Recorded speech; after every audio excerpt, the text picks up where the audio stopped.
In the previous lecture, we have studied the financial market equilibrium.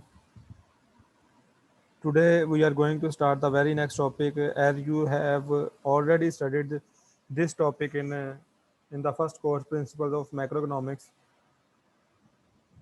So, we just go through the basic ideas so that we can extend these topics towards the derivation of ISLM framework or inflation, unemployment, economic problems.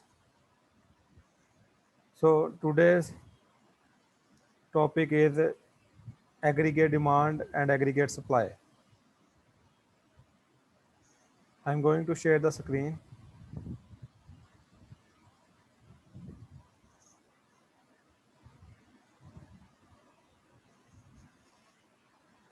Aggregate demand curve shows the amount of real GDP that buyers collectively desire to purchase at each possible price.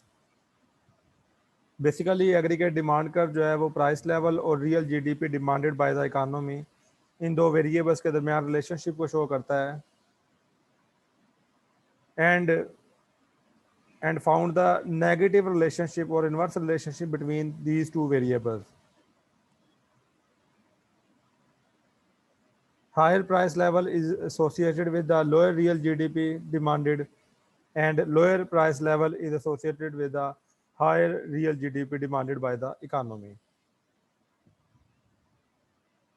So aggregate demand curve shows the amount of real GDP that buyers collectively desire to purchase at each possible price. And their relationship is negative. As you have shown in the diagram, price level is on the y-axis and real GDP demanded by the economy is on the x-axis. And this is negatively sloped aggregate demand curve. Now question arises here is that why aggregate demand curve is negatively sloped?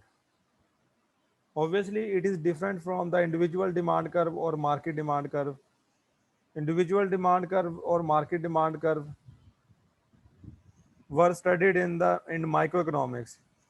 They represents the individual units of consumer or seller or you can say that market. लेकिन aggregate demand curve जो है वो overall demand of the economy है. सो its negative slope can be explained by the three effects. First one is real balance effect, second one is interest rate effect, and third one is foreign purchase effect. These three effects will explain why aggregate demand curve is negatively sloped. First one is real balance effect.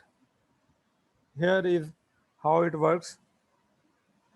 A rise in the price level, it will reduce the real value of money.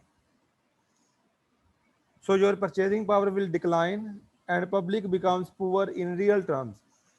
So your spending decline and ultimately your real GDP decline.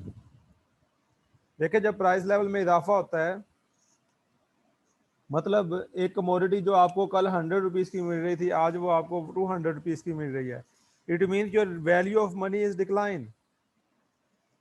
Same commodity purchase करने के लिए आपको पहले से ज़्यादा पैसे चाहिए. So your purchasing power decline and public becomes poor in real terms. Public becomes poor in real terms. So your spending decline and your real GDP decline. So this is how real balance effect explain the negative association between the real between the price level and real GDP. So this is how explain why aggregate demand curve is negatively sloped. Second effect is interest rate effect. That explain why aggregate demand curve is negatively sloped.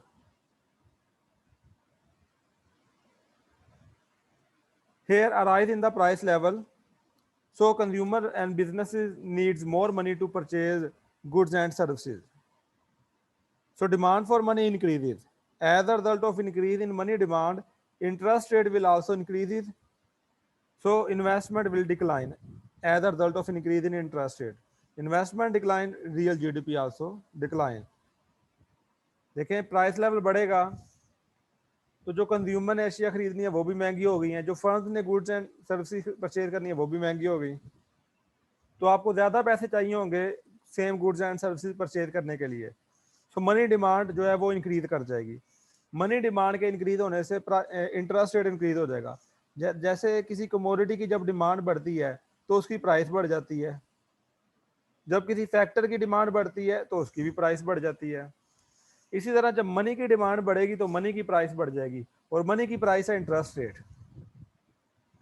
So money demand increase होने से interest rate increase हो जाएगा, और interest rate के increase होने से investment जो है वो डिक्लाइन कर जाएगी, जिससे आपकी रियल जीडीपी जो है वो डिक्लाइन कर जाएगी। So this is how we explain the negative relationship between the price level and real GDP. Third effect that explains the negative slope of aggregate demand curve is foreign purchase effect. A rise in the price level of a country's export become more expensive, so exports will decline. And maybe imports become more cheaper, so imports will increase. So your trade balance net export will decline because net export is equal to export minus import. जब price level जब बढ़ेगा तो हमारे country की चीज़ें महंगी हो जाएंगी, एक्सपोर्ट जो कर रहे हैं वो भी महंगी हो जाएंगी, तो एक्सपोर्ट हमारी डिक्लाइन हो जाएंगी। तो कंट्री की चीज़ें महंगी होने से ये हो सकता है कि आप फॉरेन कमोडिटीज़ को प्रेफर करें, इंपोर्ट्स उनके मुकाबले में सस्ती हों, और आप इंपोर्ट्स को जो है वो ज़्यादा परचेज करें, प्रेफर करें as compare to domestic products, क्योंकि डोमेस्टिक प्रोडक्ट्स जो है वो एक्सपेंसिव हो चुकी हैं। सो इनमें से एक केस या दोनों की सूरत में नेट एक्सपोर्ट जो है वो डिक्लाइन कर जाएगा। नेट एक्सपोर्ट डिक्लाइन करने से रियल जीडीपी जो है वो डिक्लाइन कर जाएगी। So this is how foreign purchase effect explains the negative relationship between the price level and real GDP demanded by the economy. जी यहाँ तक किसी का कोई क्वेश्चन है तो you are free to ask. Sir ये नेट एक्सपोर्ट जो होती है वो किसी टाइम पे आके बैलेंस भी हो जाती है? ऑब्वियसली जब एक्सपोर्ट इंपोर्ट आपस में बराबर हो तो बैलेंस हो जाएगी। नहीं सर, ये जो डोमेस्टिकली प्रोडक्ट्स जो प्रोड्यूस हो रही हैं वो जब उनकी डिमांड यानी कि उस तरीके से नहीं होगी जितनी इंपोर्ट्स की डिमांड होगी, तो वो किसी टाइम पे आके वो भी बैलेंस हो जाएगा कि डोमेस्टिक प्रोडक्ट्स को भी यानी कि डिमांड उनकी ज़्यादा होना शुरू हो जाए। कोशिश तो यही होती है कि डोमेस्टिक प्रोडक्ट्स की डिमांड हो, हम इंपोर्टेड आइटम्स ना परचेज करें। गवर्नमेंट की यही कोशिश होती है, क्योंकि इंपोर्ट्स के लिए हमें डॉलर परचेज करना पड़ता है, वो डॉलर की मदद से परचेज होती हैं। पहले डॉलर लेंगे फिर वो परचेज करेंगे। जिस तरह करंट सिनेरियो में आप देखें हमारी इंपोर्ट्स जो है वो 45 बिलियन डॉलर तक चली गई हैं, जबकि एक्सपोर्ट्स जो हैं वो अराउंड 25 बिलियन डॉलर तक हैं। तो इतना ये ट्रेड डेफिसिट है। Okay sir. बैलेंस होना तो बहुत अच्छी चीज़ है, लेकिन बैलेंस होता ही नहीं है। पाकिस्तान में स्पेशली देखें आप, पाकिस्तान में पिछले 50-60 सालों का डाटा निकाल लें, हमारा ट्रेड बैलेंस जो है कभी भी पॉजिटिव गया ही नहीं है। Sir ji sir interest rate का सर इंपोर्ट और एक्सपोर्ट पर क्या असर होता है? Is it relevant to this one?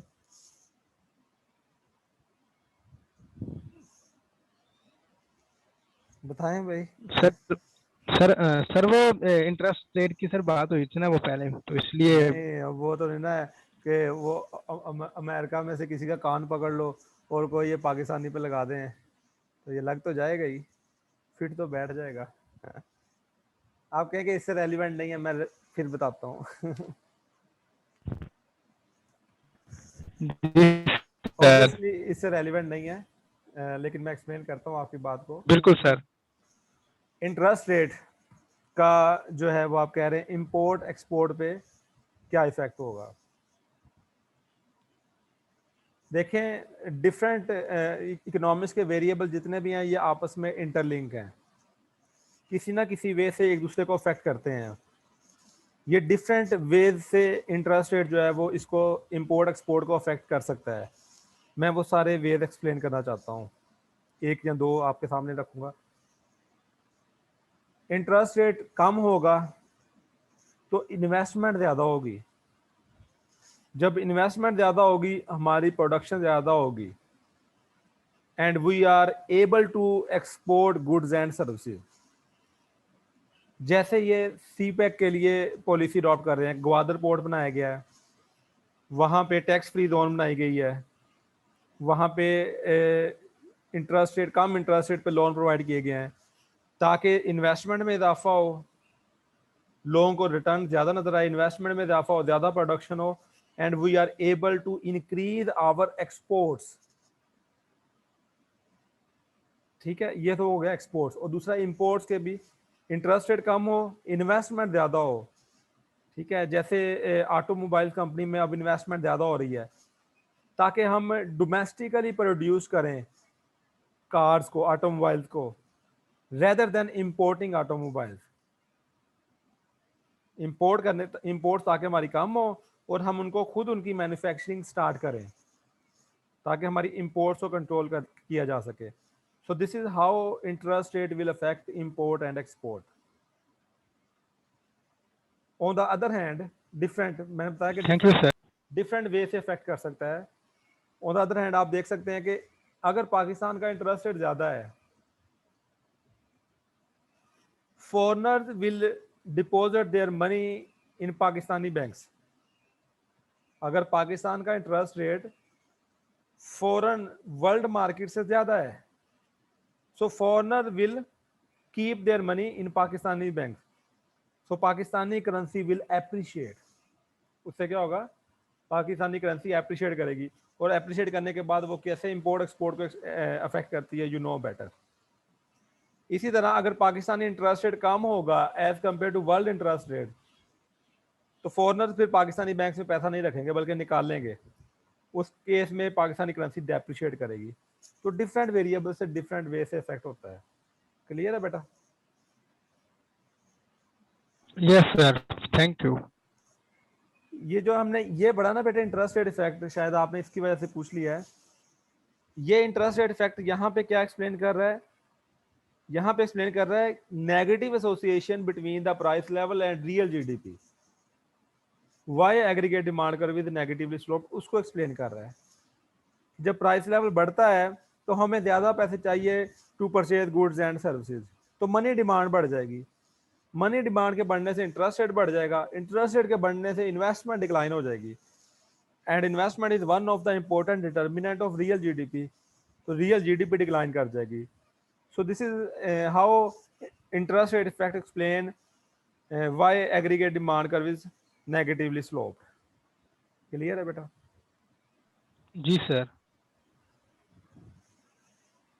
This is source of today's lecture, Book of Economics by McConnell, Brew and Flynn, Chapter 29, Aggregate Demand, Aggregate Supply। आज के लिए इतना ही काफ़ी बेटा, इंशाल्लाह नेक्स्ट वीक में हम ज़्यादा पढ़ेंगे। कोई और क्वेश्चन है तो you are free to ask.